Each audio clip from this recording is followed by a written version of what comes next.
Hello and welcome into another edition of the Great Eight Rankings here on WRIC Plus, on our Facebook, YouTube, everywhere you watch our shows. Week 7 of the season is here, kind of getting into the playoffs. Last week, week 6, brought us another great game of the week. Thomas Dale and Meadowbrook battled it out to the very end. You were on the sidelines for that one, and it was Thomas Dale that remains undefeated after they took down Meadowbrook, who was undefeated. Yeah, and Meadowbrook had a good crowd out there. Thomas Dale's crowd traveled well. Meadowbrook's offense, it felt like, was on the field for like 75% of the game. Meadowbrook's offense would drive down, march down the field, and then unfortunately they would get stuffed. You know, there was a time they got stuffed, you know, kind of at the goal line, and that they would drive down and it would just couldn't finish.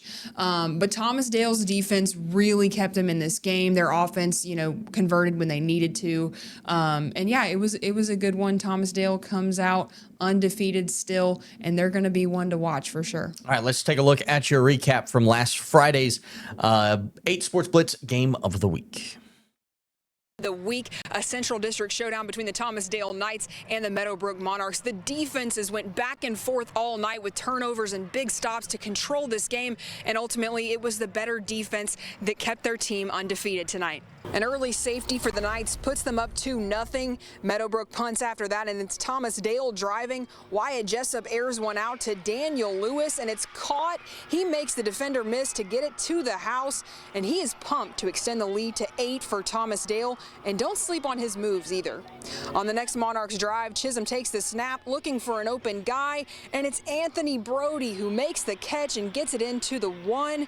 Then on the next play, Ricari Bailey punches it in, and a 2-point attempt is good to tie the game at 8. Jump into the fourth quarter, and it's still 8-8. Thomas Dale's driving, and Jessup's pass is intercepted by Caden Jones, and the Monarchs get the ball back. Then on the very next play, Chisholm heaves one out to the sideline, and he gets intercepted by Christopher Ward, who gets it to about the 1, and the Knights punch it in for the touchdown to steal this game 16-8. We are here with Thomas Dale Knights head coach Kevin Tucker. Coach, what do you have to say about the way your defense played? Well, like I said, we're very deep on defense, and, I thought we had, 15 to 20 guys that could go at any time. That helped us stay fresh on those long drives in the first half. Offense was only on the field 3 times, and our defense, like I said, kind of stayed on the field, but they bent, they never broke. Like I said, we got to stop shooting ourselves in the foot offensively because we're putting our defense in bad spots. But like I said, I think when we get that cleaned up, the offense is going to shine. The Monarchs suffered their first loss of the season on homecoming, falling to 4-1, and the Thomas Dale Knights continue their undefeated reign at 5-0, thanks to an incredible defensive showing here tonight. Reporting here from Meadowbrook High School, I'm Madeline Frentress. Yeah, so there you have it. Big win for Thomas Dale. Taking a look at some of the other games from this past Friday. 44 games in the Richmond metro area. Couple of standouts. Benedictine took on Gonzaga from the D.C. area and got a big win to remain undefeated, 21-14. St. Chris took care of Fuma, no problem. Henrico lost to Armstrong, who remains undefeated on this season. Thomas Jefferson with the loss to Heritage, 25-7.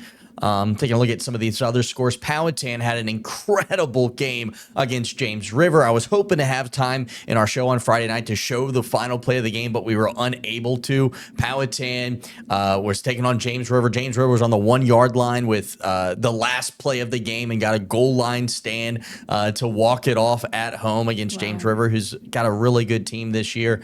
Varina lost to Grimsley down in North Carolina. Grimsley's ranked 15th in the country. They're the number 1 ranked team in the state of North Carolina, so it's a loss, but it's still one of the best teams ever, and they kind of had their chances to win that game as well. Glen Allen took down a really good deep run team, 13-6. Clover Hill scared Cosby. That was a 1-point game, 21-20.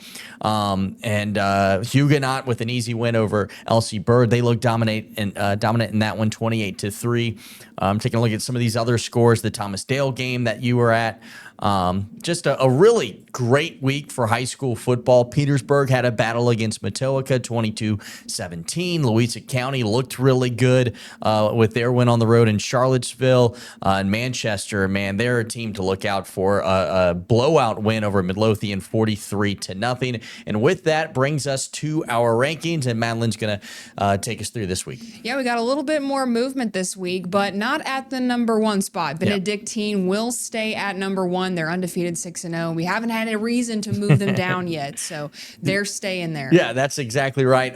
This past week, went on the road up to the D.C. area and came back with a 21-14 win over a really good Gonzaga team. Kind of looking now at this point of the year, who's got the best win, right? And I think for Benedictine, it's the St. Christopher game a few weeks back, 35-21. They got that win, and this week they go on the road at Collegiate for a 3:45 matchup, but a Collegiate team that's had a pretty good season as well. So that's no easy walk in the park for them by any means. Yeah, so no reason to move them down yet.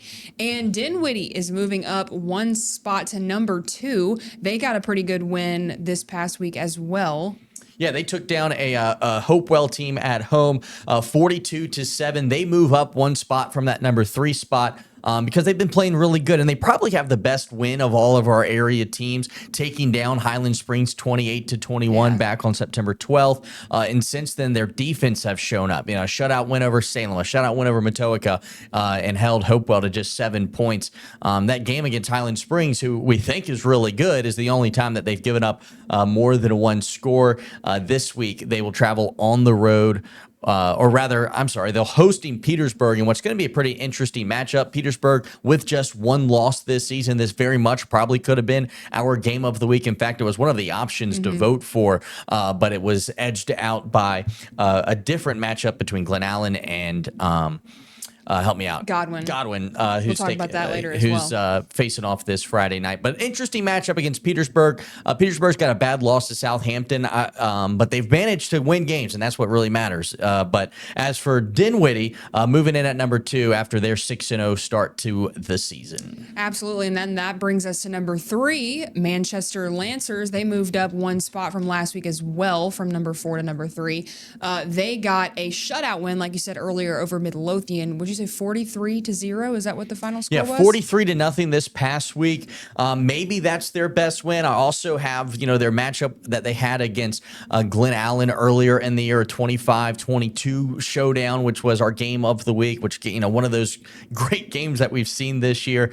This week, that is who is going on the road to LC Bird to take on the Skyhawks, who have kind of, got their footing a little bit after a slow start. But our top 3 teams, Benedictine, Dinwiddie, and Manchester, all 6-0 to start the year, and that's who we have 1, 2, and 3. You got to win games to be at the top. Yeah, that's right. To be the man, you got to beat the man. That's what they say. So yeah. Then at number 4, we've got a team that has 2 losses, but those losses have caveats. The Highland Springs Springers jump up from number 5 to number 4 because they got probably the best win in all of high school football in Virginia. The state. Warwick beat Phoebus 2 weeks ago to hand Phoebus their first loss, and I think it was 4 seasons. It was a 51-game winning streak. Might have been 61. I'm pretty sure it was 51, though. Game winning streak to end Phoebus's era. Of course, Phoebus beat Varina in the Class 4 state championship game a year ago. A week following that loss to Warwick, they then hosted Highland Springs, and Highland Springs handed them their first loss in like 4 or 5 seasons. It was the first time that they had been shut out in 5 or 6 seasons. A 28-0 win against one of the state's best, and it kind of erases what was a close loss to a really good Hogue team, 17-14 at home. And then, of course, they had that nail-biter loss to Dinwiddie, 28-21. But the big win over Phoebus is what moves Highland Springs up. If you go on the road and take on a Phoebus team that has only lost 1 game in 62 games, you got to give them their flowers. And so they do sneak up and pass Varina, who, of course, last week was actually number 2, not number 3. We have it wrong on our graphic here. Yeah, at number 5, they did drop 3 spots. 3 spots. Yes. Yeah, because they were number 2. Wrong on the Right. graphic. But. Yeah, so we have the Varina Blue Devils at number 5. They lost this past weekend. Is that correct? Yep, we were just talking about it a second ago. They were on the road in North Carolina, taking on the number 1 ranked team Right. in North Carolina. And Grimsley had a chance, multiple chances to win this game. They were able to move the ball really well. They just couldn't really convert, and they fell 21-14 to Grimsley's, whose nickname is the Swirlies, which is, I think, the best high school nickname I've ever Oh seen. my gosh, yeah. But they've also lost to Maury, who's, Maury, they're a really good team by 1 point. A missed extra points the reason they lost that game. I kind of want to feature each team's best win, and it was definitely this 33-10 win against Hermitage. That's been the only loss of the season for Hermitage. So, Varina's absolutely still should be ranked inside our top 8, but they do move a couple of spots after their second loss this year. Highland Springs' best win was better than Varina's best win. And I think I think that's the argument. Taking that down a Phoebus team, Yeah. Even if they had lost the week prior, I think that's a better win for Highland Springs. That's why they find themselves at 4, and Varina's best win against Hermitage, despite 2 losses, still absolutely deserve our number 5 spot. Absolutely. Those teams are so close. Like, I think if they played each other, it would be so and we will see that later this year, and we're looking forward to that. That's for sure. Then at number 6, we have the Thomasdale Knights, who of course defeated Meadowbrook in our game of the week, and that was a close one. But like I said, their defense kept them in that game. They were able to capitalize where Meadowbrook wasn't, and that guy Chris Ward over there, number 7, one of their DBs, he was just phenomenal in that game. I think he was one of the probably standout players for me. He got the interception that led them to score and win the game. So that was a really good game. They are now ranked inside of our top 8. Another undefeated team that we have inside our Grade 8 rankings here. This week they will be hosting Matoaka, who is still looking for their first win despite having so much talent on that roster, way better than what their record says they are.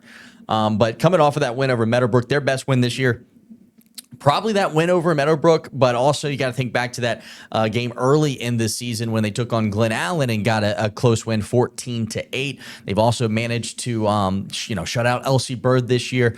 Thomasdale's a really good football team. What's fun about looking at their matchup is what's going to take place here in 2 weeks when they travel on the road to Dinwiddie. That's something I think we're all excited to see. We're really going to find out just how good this Thomasdale team is when they go on the road to Dinwiddie here in 2 weeks. But for now, we'll leave them ranked number 6, undefeated on the year, 5-0. Yeah, and then at number 7, we've got the Trinity Titans. They are still 6-0, still haven't lost a game. They're staying at number 7, which is where we had them last week. But yeah, I mean, again, haven't lost a game. Their wins just haven't been as, I guess, impressive as the the 6-0 teams that we have in the top 3.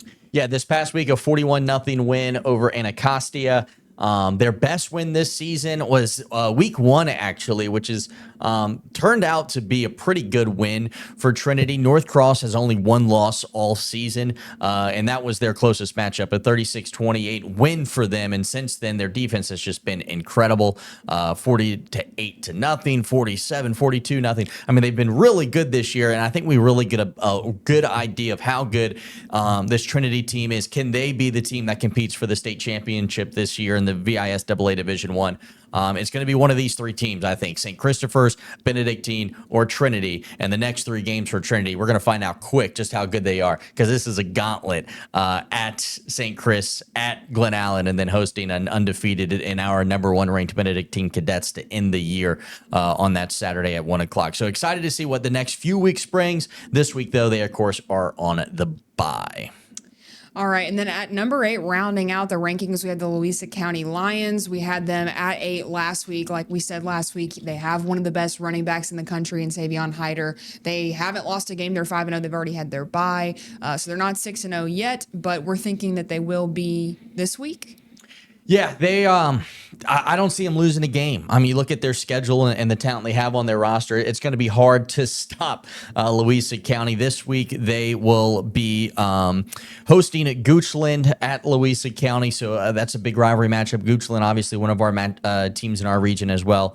Louisa obviously plays a lot of the teams kind of from the Charlottesville area, but they're by far the best of those teams. Their best win this year, probably the week 1 win over Mills Godwin, who were feature in this week in our game of the week, a 42-32 battle. But I think notably, Savion Hyder didn't play in that game. So with the full strength Louisa County team, if they can stay healthy, I'm expecting them to enter the Class 5 playoffs undefeated and at 10-0. Not to put too much pressure on the Lions, but they have so much talent. And then, of course, you see our honorable mentions here. Yeah, our honorable mentions start with Armstrong. They are still undefeated on the year. Hanover, which I believe they're undefeated as well. Hermitage, their one loss, I believe, is to Verina. One loss was to Verina. Was our game of the week. Deservedly an honorable mention. Could easily find them, any of these teams could be our, 7th or 8th. It's Absolutely. so hard with how much talent we have this year. Eight's hard. Yes. I wish we were, ABC 12. Yeah, exactly. And then rounding those out, we have Huguenot, which that's, a great Huguenot one team. Loss on Their the one season. loss. That was to St. Christopher's in week 1. And they, after that, they snapped back into reality and realized, hey, we're Huguenot. So they went on to obviously win all of their other games. They look a lot better than they did week 1. And then St. Chris, their only losses to our number 1 team and Benedictine, and what was a close game, 35-21. Last week they took care of Fuma, no problem, 43-8. They beat Norfolk Academy 17-10. They've just been able to win ball games, and they got some tough ones coming up. They finished their year out. I wanted to look to see what they had left, taking on Trinity, then North Cross, and then Collegiate, who's got a pretty good team this year as well. So tough road ahead for St. Chris. A couple of other teams that we kind of need to keep an eye out for that could find themselves in these, like Glen Allen's really good. They got a big matchup this upcoming week against Mills Godwin. Our viewers voted that to be our game of the week, and you were able to go out to Mills Godwin today to kind of preview the matchup. That Class 5 Regency is filled to the brim with talent. And for, Glen Allen team that's got a couple of losses in it, and then a Mills Godwin team who has a couple of losses in it. Week 7 of the season, if you're going to want to make the playoffs, these are the type of games you need to win, and I'm sure that's what they're preaching. Yeah, I talked to Coach Kenny over at Godwin today, and I immediately asked him about the playoffs. What is getting this win going to mean for the playoffs? And he says, we have to win out. Like, that was his immediate response. We have to win out. Yeah. And that's how they kind of handled it last week. And he was like, we have to win out to get to the playoffs. He recognizes this is a stacked, region, and we're going to have to get the win.